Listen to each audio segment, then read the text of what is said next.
Subscribe YouTube channel official iNews dan nyalakan loncengnya.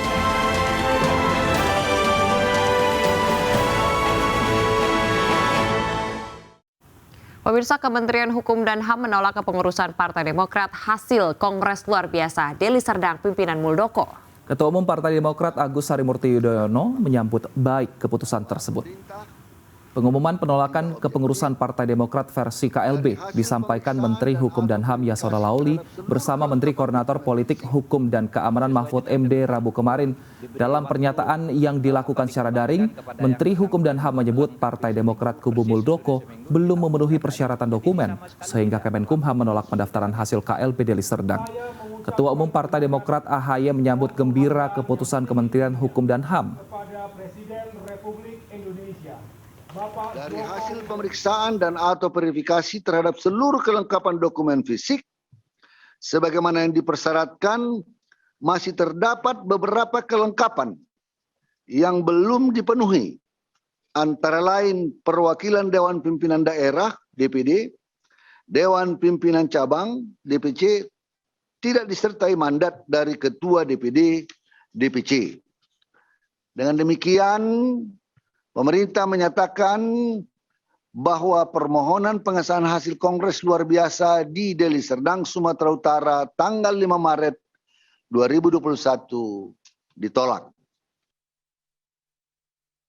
Atas nama segenap pimpinan, pengurus, kader, dan simpatisan Partai Demokrat di seluruh Indonesia, saya mengucapkan terima kasih dan penghargaan yang setinggi-tingginya kepada Presiden Republik Indonesia, Bapak Joko Widodo, yang telah menunaikan janji pemerintah untuk menegakkan hukum dengan sebenar-benarnya dan seadil-adilnya dalam kasus KLB yang ilegal dan inkonstitusional ini. Sementara itu, pemirsa, Menko Polhukam Mahfud MD menyatakan masalah Partai Demokrat telah diselesaikan dengan cepat sesuai dengan prosedur yang berlaku. Dan berikut ini pernyataan Menko Polhukam di Jakarta Rabu kemarin. Ketika ada gerakan yang bernama KLB, itu kan belum ada laporannya ke Kumham, belum ada dokumen apapun. Lalu pemerintah disuruh melarang, kan tidak boleh. Itu bertentangan dengan Undang-Undang 9 tahun 98 kalau kita melarang orang mengadakan kegiatan seperti itu. Dengan demikian, maka persoalan kekisruhan di Partai Demokrat di bidang hukum administrasi negara itu sudah selesai, berada di luar urusan pemerintah. Ini tadi keputusan di bidang hukum administrasi. Murni itu soal hukum. Pemirsa, Wakil Ketua MPR Jazilul Fawait menerima dukungan untuk maju sebagai Ketua PWNU Jakarta. Dukungan datang dari pengurus cabang Nahdlatul Ulama Jakarta Timur.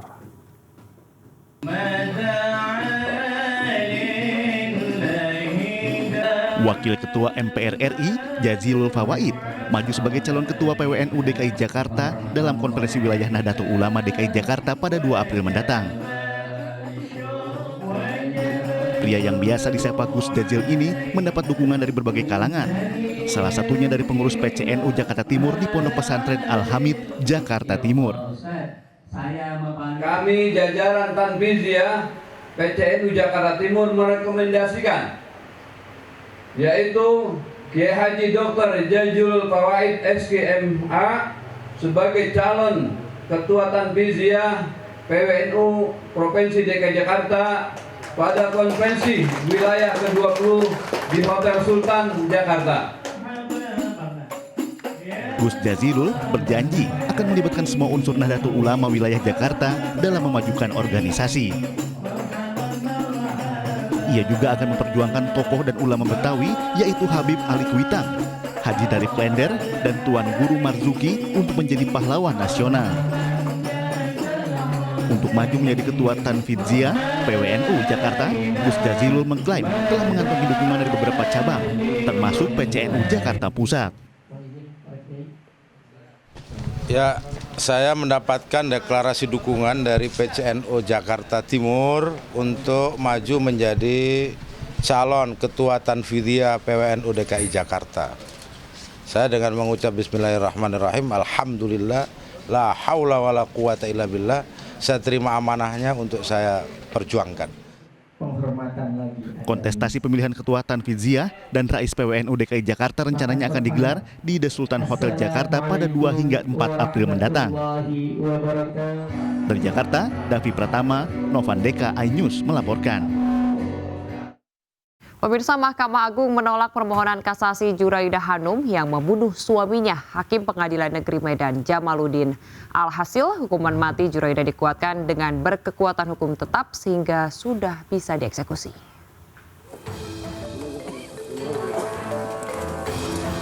Tiga pelaku pembunuhan Hakim Pengadilan Negeri Medan Jamaluddin, yaitu istrinya Zuraida Hanum yang dibantu dua pelaku lain, Jeffrey Pratama dan Reza Fahlevi, divonis hukuman mati oleh Pengadilan Negeri Medan.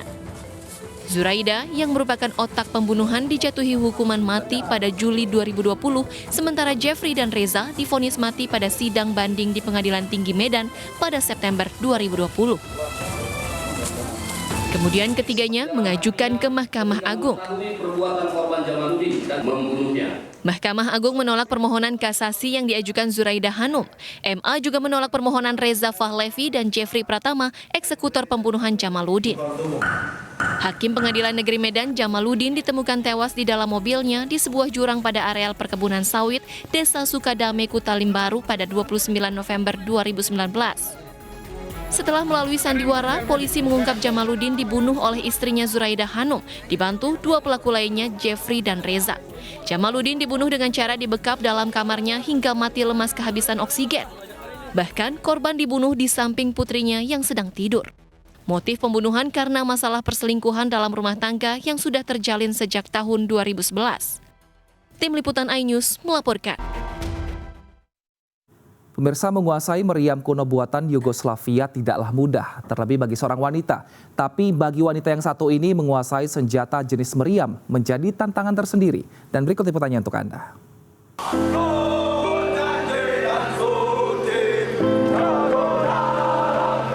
Prajurit Angkatan Darat ini memperagakan kecakapan membongkar meriam kuno dalam waktu singkat. Ketangkasan bongkar pasang meriam jenis 76 mm gunung ini berlangsung di Pusat Pelatihan Infanteri Pusdikpa Cimahi, Jawa Barat. Latihan bongkar pasang meriam buatan Yugoslavia ini dibawa instruktur Sersan II Maria Jakoba Samuel. Wanita 25 tahun berdarah Ambon Sanger ini menjadi instruktur wanita di Pusdikpa Komando Pendidikan dan Latihan Angkatan Darat. Tak hanya menguasai meriam kuno buatan Yugoslavia, Maria juga sedang mendalami meriam 23 mm Zur, salah satu meriam milik Satuan Artileri Pertahanan Udara. Meriam 76 mm gunung itu yang saya pelajari adalah salah satu senjata yang dimiliki oleh Satuan Artileri Medan. Buatan dari negara Yugoslavia dan menggunakan munisi dengan kaliber kurang lebih 76,20 mm. Kalau Yugoslavia 76 gunung ini jarak tembaknya kurang lebih kalau menggunakan isian 4 butir munisi itu dengan elevasi 45 derajat itu bisa mencapai jarak kurang lebih 8.750 meter. Sabda Maria menyukai persenjataan, mengikuti jejak ayahnya yang juga purnawirawan TNI Angkatan Laut, Kolonel Marinir Christian Samuel. Bungsu dari 3 bersaudara ini bertugas di Kodiklat Angkatan Darat sejak 2016. Menjadi seorang guru militer bidang persenjataan memang tidak mudah. Setelah dinilai menguasai senjata tertentu, Maria harus menyiapkan paket instruksi dan materi untuk mengajar. Dan tidak banyak instruktur senjata wanita yang dimiliki bangsa ini. Dari Cimahi, Jawa Barat, Tim Liputan iNews melaporkan. Pemirsa, surat Presiden Soekarno kepada Jenderal Sudirman saat akan meninggalkan Jogja ke Jakarta dapat ditemukan dokumentasinya di Dinas Sejarah TNI Angkatan Darat. Sementara itu, senjata api karya anak bangsa menjadi perhatian luar negeri karena berulang kali memenangkan kejuaraan di luar negeri.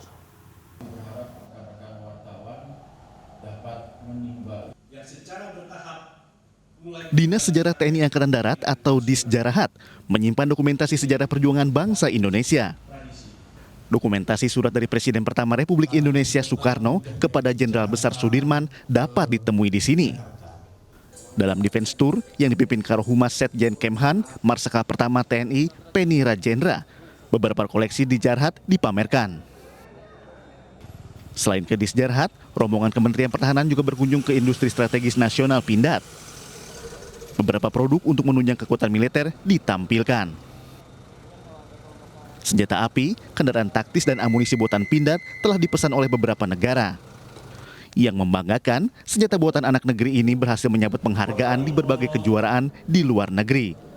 Masma Penny Rajendra sempat mencoba senjata laras panjang senjata SS2 V5A1 yang diperuntukkan bagi Komcat atau komponen cadangan di lokasi uji coba senjata.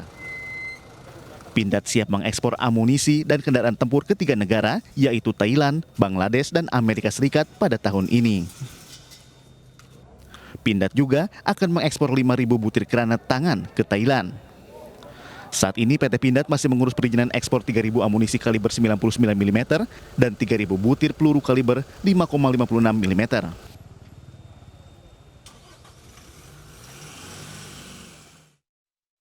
Pemirsa, kita ke informasi penemuan CVR Black Box pesawat Sriwijaya Air SJ182.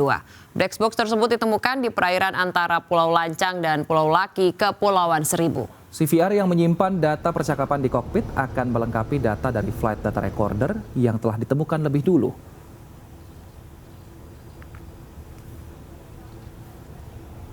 Data CVR dan FDR diperlukan untuk mengungkap penyebab akurat kecelakaan pesawat Sriwijaya Air SJ182 yang jatuh pada 9 Januari lalu. CVR pesawat Sriwijaya Air SJ182 ditemukan oleh tim pencari di perairan antara Pulau Lancang dan Pulau Laki, Kepulauan Seribu pada Selasa malam.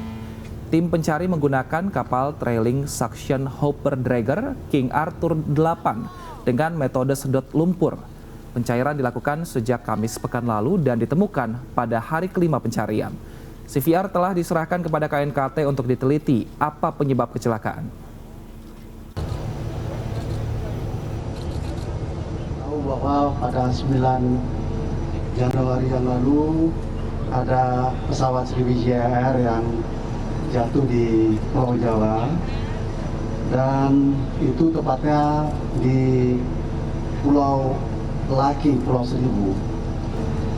Kita juga tahu bahwa FDR, Flight Data Recorder, sudah ditemukan beberapa waktu yang lalu, dan kita berusaha untuk mendapatkan CVR, Cockpit Voice Recorder, dari puing-puing. Apa yang dilakukan tidak mudah. Kemudian kita berdiskusi, salah satunya kita menggunakan kapal pengisap lumpur, yaitu kapal TSAD. Dengan menggunakan kapal itu, kita sudah tahu area yang kita cari adalah 90 kali 90 meter. Terus kemudian karena memang area di situ banyak lumpur, kita menyedot sampai kedalaman 1 meter di area 90 kali 90. Terus setelah 3 hari atau 4 hari kita beroperasi kok belum ketemu. Sampai saat kemarin teman-teman sudah, Pak, ini sudah hari terakhir untuk pencarian dengan kapal ini. Ya, kita sama-sama berdoa mudah-mudahan CVR ini bisa ditemukan. Alhamdulillah tadi malam yang merupakan malam terakhir di dalam pencarian lanjutan ini, alhamdulillah bisa kita temukan CVR ini. Nah, CVR ini nanti kita akan bawa ke lab dan kita akan proses untuk pembacaan yang akan memerlukan waktu kurang lebih antara 3 hari sampai 1 minggu. Nah, setelah itu kita akan lihat, kita akan bikin transkrip untuk di matchingkan dengan FDR. Pemirsa, Persija lolos ke babak perempat final Piala Menpora 2021 menumbangkan Bayangkara FC di laga terakhir Grup B Piala Menpora. Informasi olahraga kami hadirkan usai jeda berikut.